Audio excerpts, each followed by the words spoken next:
I got a show at your hometown in Philly. I'm gonna take my special there. On that stage, we can put whatever you want. A full court basketball court, a boxing ring, 2 microphones for a rap cipher, or you can get your dusted in comedy on that stage. But it's $1 million up for each one. That's $5 million, Mr. 28 million in Forbes. I'll be bringing mine in cash, Mitch. Bring yours however you want. And since you're not a puppet, don't bring no white people with you then. That's a $5 million bet individually. You can take it all, or you can take it part and parcel. This is the new movement. Another fun fact about the New York Knicks, I don't know if you guys noticed, when Katt Williams bought the Knicks. He definitely bought it. He bought the Knicks, and it's rumored.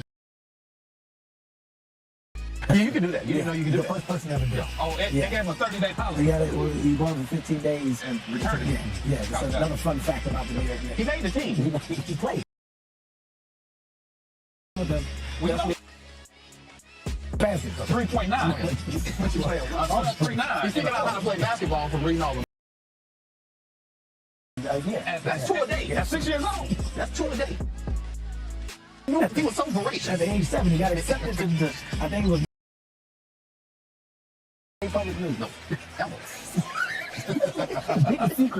Biggest secret in the world.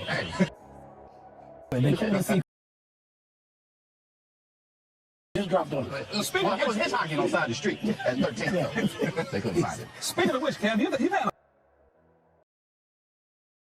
at you talking about how unfunny that you are, and you go up on a platform as big as ESPN, NBA Unplugged, and demonstrate how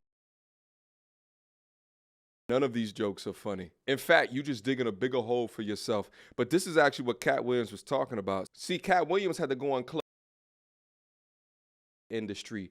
You have the NBA to speak about the industry. Let's continue. A real busy week, fellas. Oh, Ja Morant coming in to the Lakers. Okay, I see you. Another known fact, Katt dropped them off. Oh, wow. Katt in a dropped. In a spaceship. Okay. In a spaceship. Copy that. Spaceship that he parallel parked. Has a NBA basketball court in his living room. He's the first to ever really. Oh, yeah. He's the first to embrace a true hardwood floor. Yeah. He bought. Was he playing against that little boy that put him on the ground? Another known fact. By the way, he's fighting for the MMA championship, the 17-year-old boy. Rear naked right? choke. And a headlock, right? But it's a known fact that Katt Williams do not breathe oxygen, so it didn't bother. You can't. Fact. Everybody knows that. He's 92-6 in one-on-one pickup game. Throughout all of this giggling and laughter and weak jokes, they never said that he was a liar. They never deny any of the allegations, and instead they say all of these exaggerated statements in order to try to troll him back. Is that the best that y'all got? I could tell that Katt Williams' comments really got to Kevin Hart because he's off. I mean, his energy seems completely off. I mean, he just seems bothered, and he's got his friends over here to substantiate these whack-ass jokes with whatever that they think he's funny for. Do you know what the #1 job of somebody that sold their soul in Hollywood is? What? Is to act like it didn't happen. They all do the same job. I was actually one of those comedians that said, no, I wouldn't wear a dress. There's no way I would wear a dress. And then when proposed with the opportunity of what I felt was funny, I said, oh, that's funny, I'm gonna do it. Oh, Kwanzaa is relevant. Yeah, that's funny. She's small. I can do the whole thing. It'll be funny.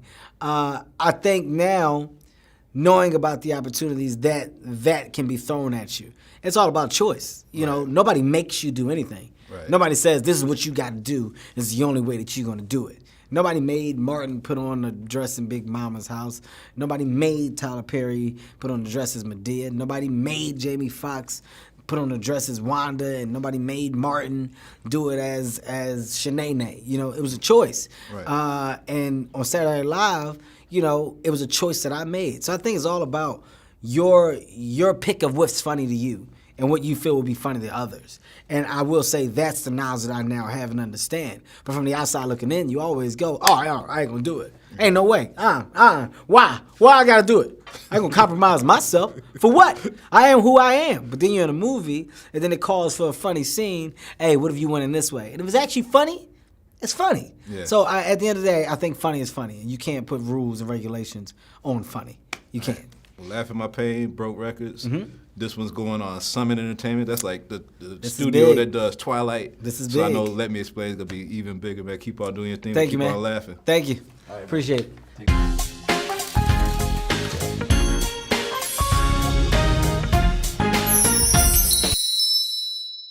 Kevin doesn't have to worry about what people are going to say about him wearing a dress because of the long line of dress-wearing people before him.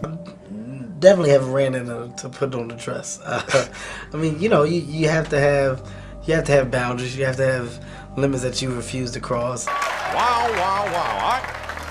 I don't think anyone saw this one coming. Dave Chappelle, another great comedian, said that, you know, in the industry, they tried to make him wear a dress. Have you ever ran into that with scripts and is that something that, you know, you wouldn't do, you know, for I definitely haven't ran into to put on the dress. I mean, you know, you have to have boundaries. You have to have limits that you refuse to cross. Today, you got to know that you're a brand. Yeah. I'm a brand.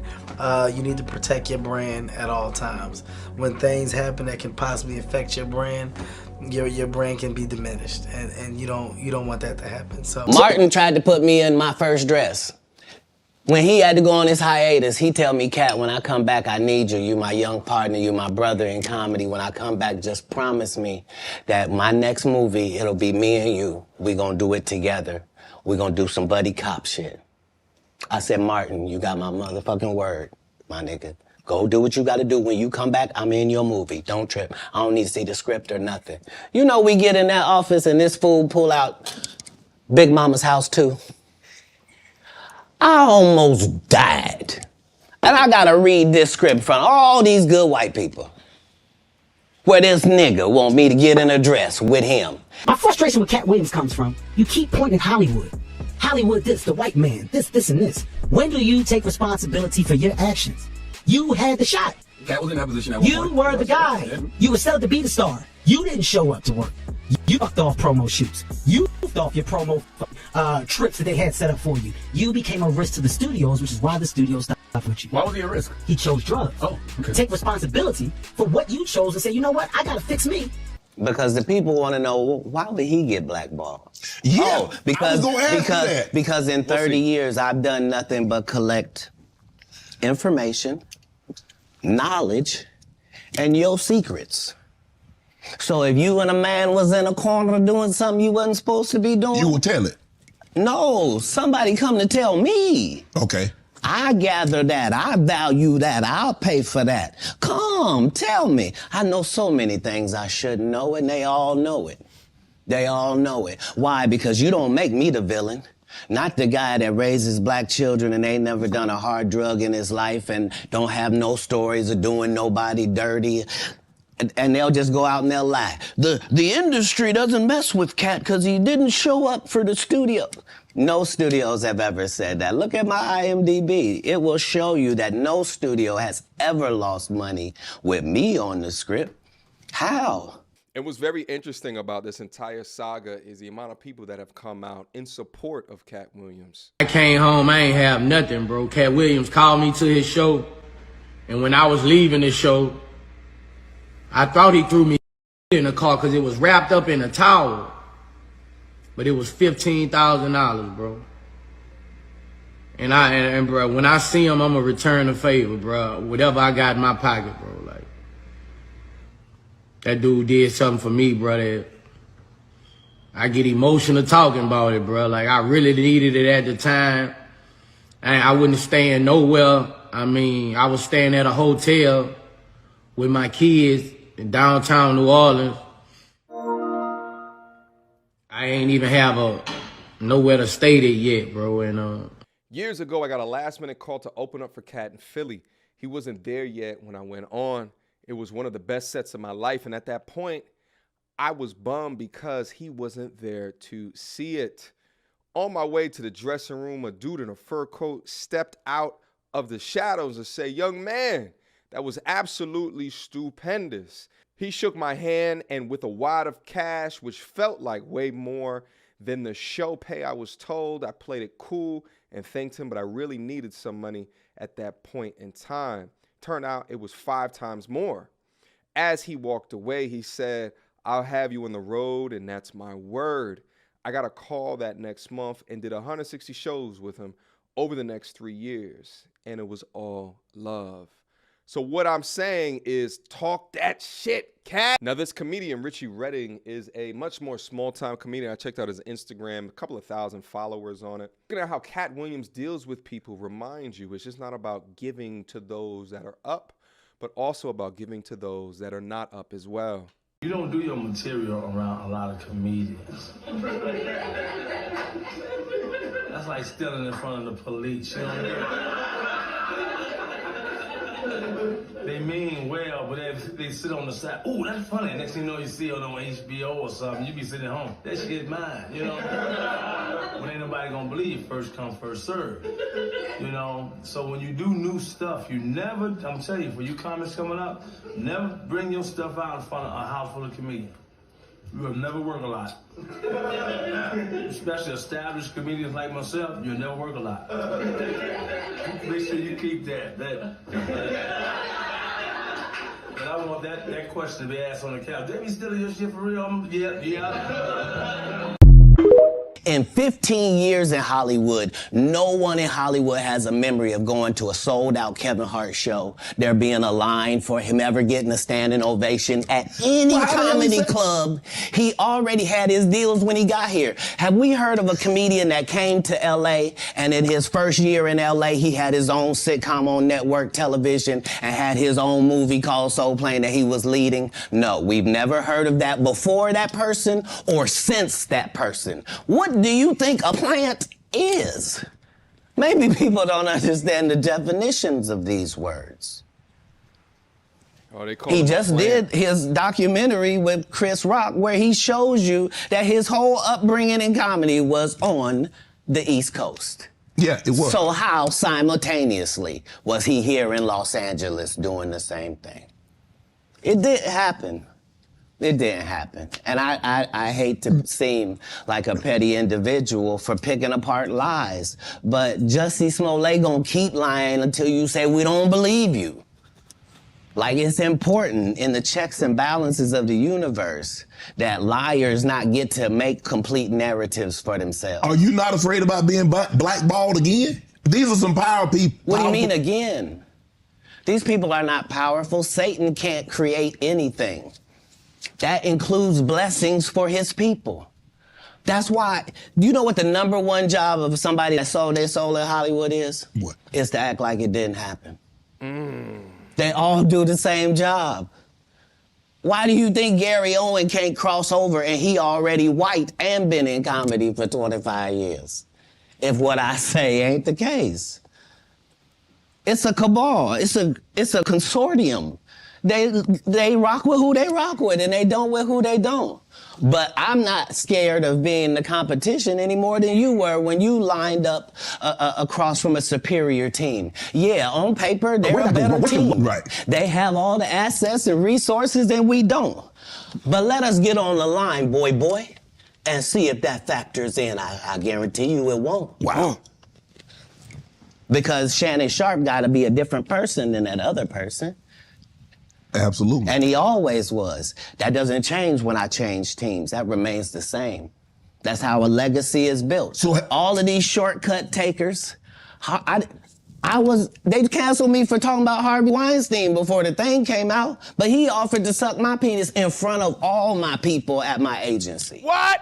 What am I supposed to do? He did all of that. I'm thinking I'm the only black person on the script. I get there, there's 3 other black guys on there. Woo. Huh. So you wonder what they did to get there? I told him no. What y'all do? And this is why when I walk in a room, heads go down. Behind my back, I'm nothing. I'm just a regular old comedian that's bitter and jealous. But in my face, No, no, no. The king has walked in and they have to respect it only because I've not taken the shortcuts. I've not been funded. They pay you to not talk about things they don't want you to talk about.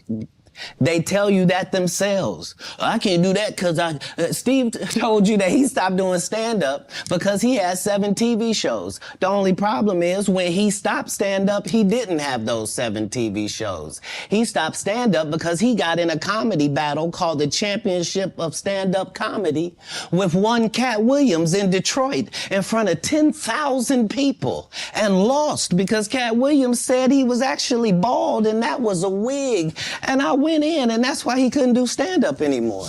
Imagine him coming to tell you another story where he got so big and it was Bernie and them's fault because they wanted to be movie stars. What? Well, damn. You called Ocean 11 to get that nigga's part. What do you mean you didn't want to be a movie star? So on the behalf of Bernie, I would have to say what I have to say. Have you ever been on tour with any of these guys? Every guy I mentioned to you is not funny out there in real life. So no. Faison's never done his own tour in 30 years. Steve Harvey don't do stand-up no more. Cedric doesn't write. I'm sorry, he doesn't write.